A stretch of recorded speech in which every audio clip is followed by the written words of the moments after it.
Dear Paul, I have been putting off for months writing something for you to read at the celebration of Moxie's life because I couldn't find the right words to express what I deeply feel about her leaving us. But here goes.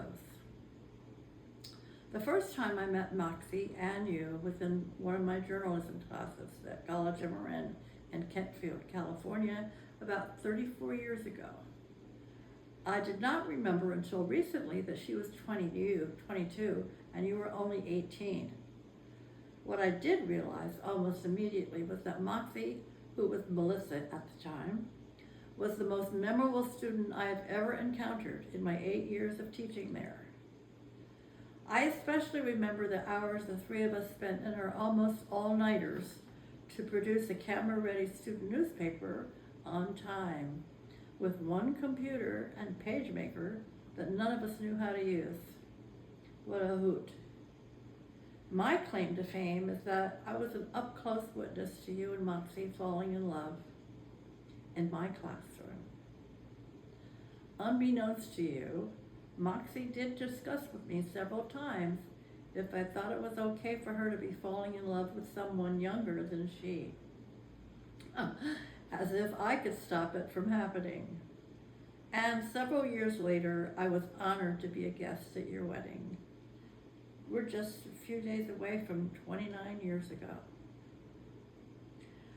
I agree with you that Moxie had a wicked humor in person, but she also had a unique way of expressing humor in writing. For a while, she wrote a funny humor column for the Echo Times. I believe that she could easily have become a professional writer of some renown using only that facet of her many, many talents. In recent years, the three of us Zoomed about once a month. Initiated by Moxie, those chats were a gift to me. Again, I was honored that the two of you wanted to spend time talking with me. And while we talked about everything and anything, I also had a chance to observe how you interacted with each other. Lots of eye contact and concern for each other. And very obviously, still in love. Although I always knew about Moxie's lung condition and that it made everyday life for both of you a huge challenge, it still shocked and saddened me tremendously to hear about her early death.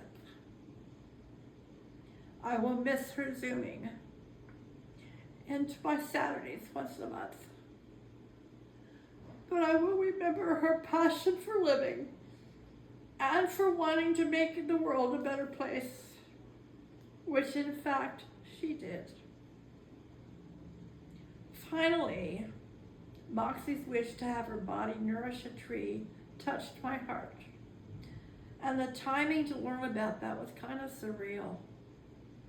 I'm almost 90, and I had just shared with my two daughters my wish to do the same. I do believe that some spring day, both of our trees will spring new leaves together and help create clean air for others to breathe more freely than she. And that means that our Moxie will continue to make a positive difference in other people's lives, as she always has. Your loving friend for more than 30 years, Paul, Nancy. And one last word to all of you out there today. Blessings to you for loving Moxie and for being here to love and support Paul. And I just remember I have one more thing. Immediately after, I wrote a little haiku for Moxie, and I'll just read it. It's called Running with Scissors, and you know what that means for Moxie. A breath of fresh air, you had me at first meeting, smiling at your flare. And that's it. I hope you guys have a wonderful day together, and she'll always be in my heart, as I know she will be in yours. Thank you for letting me be a part of your ceremony. Bye.